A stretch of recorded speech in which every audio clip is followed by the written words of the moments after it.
We just want you to be present. But who are you?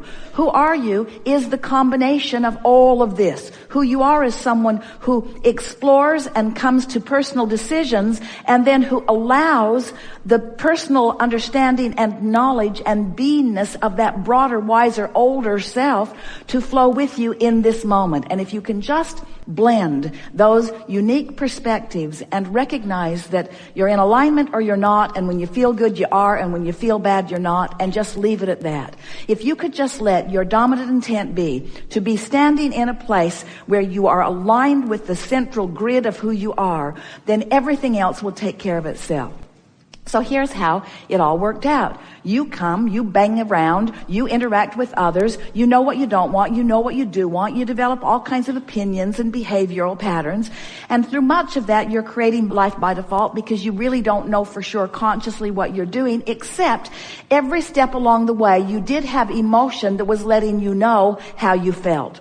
For the most part, you didn't really know what that meant. And that is really interesting to us, that the scope of humanity can be moving around, feeling things that feel good and feeling things that feel bad, and not have any real understanding that the better it feels, the better it is. How you got crossways of that one took some convincing by those who wanted your attention upon them, who wanted their life to be better, who believed that in order for their life to be better, you needed to conform to their desires. In other words, I would feel better if you would behave in a way that would make me feel better. And if I can control you, I will, because my feeling good really matters to me. And if I can't control you, then I'll just get more forces around me to try to control you, because feeling good is what I really want. So when we come in answer to what Jerry was asking, and in answer to what Esther eventually began to ask, Esther wasn't asking much in the beginning. Jerry was the asker. Oh, he had questions, because he had been banging around with all kinds of people for a long enough time to know that there had to be much more to the equation of all of this than was understood commonly. And so he began asking those pertinent questions, those personal questions. Esther was just sort of bipping along, living happily ever after. She was allowing good things to come to her, and they did.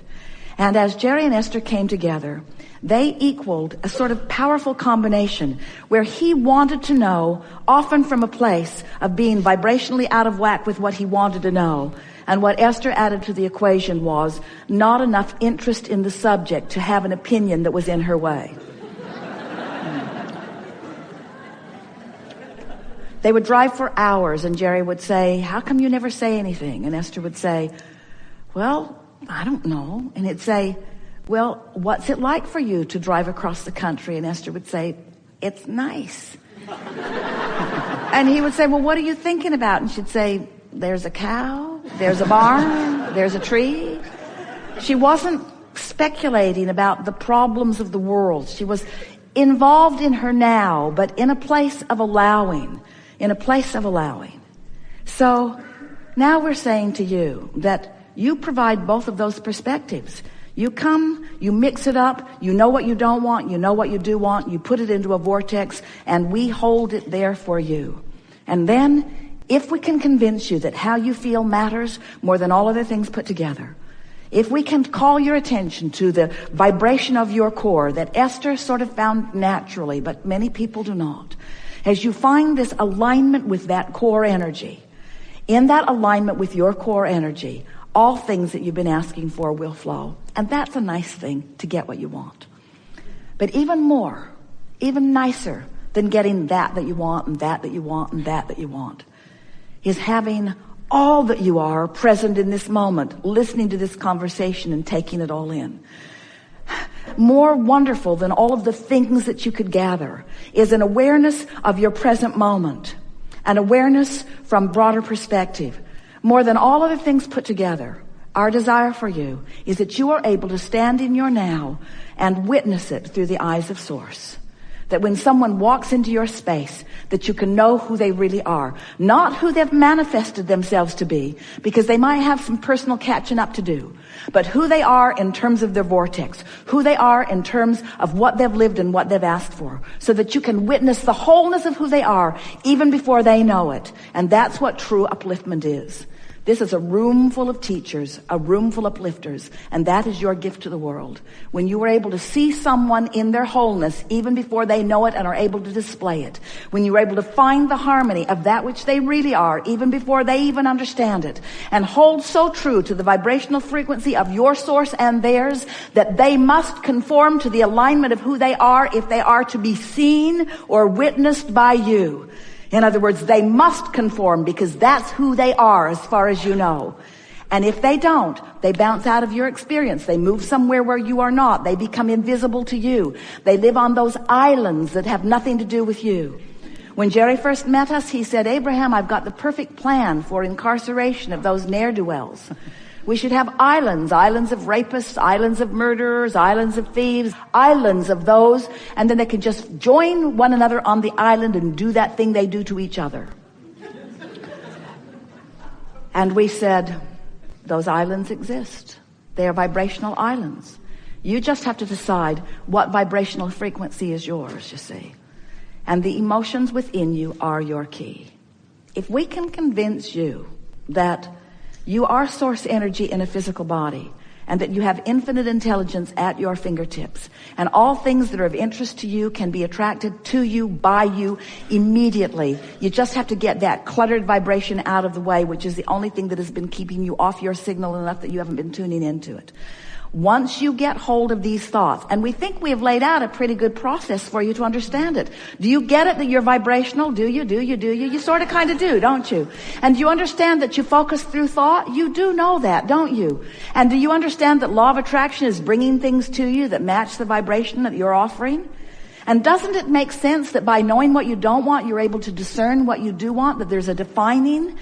And can you believe us when we say, this is the part that it sort of goes south for some of you. It's the part that we want to emphasize so that you can really, really get it. The source within you trusts so well that your exposure to life has caused you to know what you want, that the source within you lines up with that and radiates that signal. So if you know those things, if you know that that signal is being beamed and that your emotion is your clue to it, and then here's the last piece and the only piece that matters, you care about how you feel, then you're able to guide yourself into alignment with your grid. You are. You're able to do it, and you're able to do it often, and you're able to do it easily, and you're able to sustain it. You're able to do it frequently, and you're not freaking out if you're not able to sustain it because you remember how you did it before. You went general. You got off the specifics that were bothering you until you tuned in to the frequency of who you are. And when you tuned into it, in the moment that you clicked into place, manifestation of feeling better ensued. Relief started sweeping over you, and then you began to feel the power of your beingness. And this is our message to you. This is what we want you to know. We want you to be present in your now, all of you present in your now. And we want you to know that you're not holding us away. We're there. We're always right there with you. We're right there with you. Just a vibrational frequency away in most cases. We're right there. And then we want to say to you, practice on easy stuff. Practice on easy stuff. Get feeling good on stuff that's easy. Don't bring the thing that's been bothering you the most to this forum and say, help me out with that. Because it's like saying, I've practiced this, and I'm in the biggest old wadded up knot that you can even imagine. Could you please answer this question and I'll listen through my knotted up beingness? And we say, you're not going to hear us if you're all knotted up. You got to let go of that. You got to let go of the things that matter most that you're all frustrated about and focus upon the things that are working best. And as you focus upon the things that are working best, you'll line up with your grid, and then more things will fill in, and more things will fill in, and more things will fill in. Everything that you are matters so much. You're here with such a reason for creation and joy. You come into this physical body and you focus. But when you start understanding that there is that larger part of you that you can allow, it's interesting because to even need to talk to our human friends about allowing the blending is odd just in and of itself, because the most natural thing would be for all of you to be here. And all of you would be here, focused in any moment in time, if you hadn't picked up attitudes and beliefs along your physical trail that cause you to introduce into your own vibrational point of attraction a sort of discord, a resistant frequency, a different frequency that equals static in your signal, that disallows the clear signal of who you are to flow. So let's just talk about what's going on with Esther right now, because she stands here in her physicalness. You can see her. We're utilizing her physical apparatus and her voice and her ability to find words that match the vibrational frequency. In other words, this experience could not be happening if it were not for Esther's participation in it. But beyond Esther's participation in it is a broader perspective that she is allowing and therefore translating. So this moment in time is a more powerful moment for Esther and for those of you who are participating here, because she's allowing more of herself to be present in this moment. Now, who is Abraham? Abraham is consciousness beyond what is physically focused. Abraham is a consciousness, a collective consciousness that everyone has access to. You just got to get on the vibrational wavelength of it. So when Esther was she born with the fullness of Abraham flowing through her? Well, the correct word would be yes. She was allowing all of that, but her exposure to life, and we're speaking of all of you in the same way, her exposure to life wasn't causing her to ask for things in a specific way. So the well-being was flowing and the consciousness was flowing. But as she spends more time moving through life and more times knowing what she doesn't want and knowing what she does want, she creates a vortex that is then attractive in nature.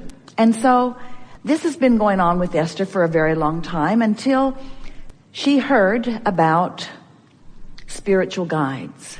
She heard about meditation. She heard about allowing herself to quiet her mind. And when she sat to do that, not even really having any conscious awareness that this would be the result of it. In fact, there's a very strong probability that if she had known that this would be the upshot of that, she would not have done it.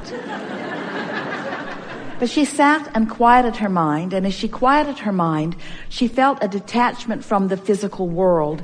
And over time, for about 9 months, Jerry and Esther meditated every day for 15 or 20 minutes.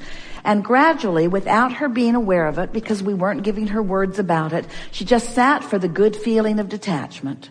Without her knowing it, her vibrational frequency was clarifying. It was purifying. Another way of saying it was her average frequency was raising, because the meditation process caused the resistance to become less and less. It also made her more acutely aware of the way she felt. Because when you allow yourself to sit in meditation to raise vibration, it makes you more aware of when you are doing that thing you do that lowers vibration. So then we began interacting with her. Now, the reason that we wanted to talk about what you're asking about in this framework is because we want you to know that in every moment of every day, you have the potential of allowing a larger part of you forward. And it happens to people when they get themselves often into a very precarious position where something really matters. Sometimes they feel a power beyond measure, as you say, a clarity beyond measure. Someone earlier today was talking about it coming in spurts. It didn't feel sustainable, but it is more sustainable than you know. The combination of powerful wanting and allowing of that power to flow through you is really what all of you intended as you came into this physical experience. Not one of you said, I'll go forth, mix it up, figure out what I want and deprive myself of it by my attitudes and opinions about things. Not one of you said that. Every one of you said, I'll go forth, I'll figure out what I want. It will be held into a sort of vibrational escrow for me until I'm able to figure out how to come into vibrational alignment with it. And when I do, a manifestation will occur, and then I will have a new vibrational stance from which I will compare again and ask again and line up again and receive again. In other words, you know that it's this ongoing cycle. So when you ask a question about your inner being, about that larger part of you, we want to bring into the discussion the word blended or blending. We want you to feel the blending of you and you. And we want the understanding of blending to be so significant that it's not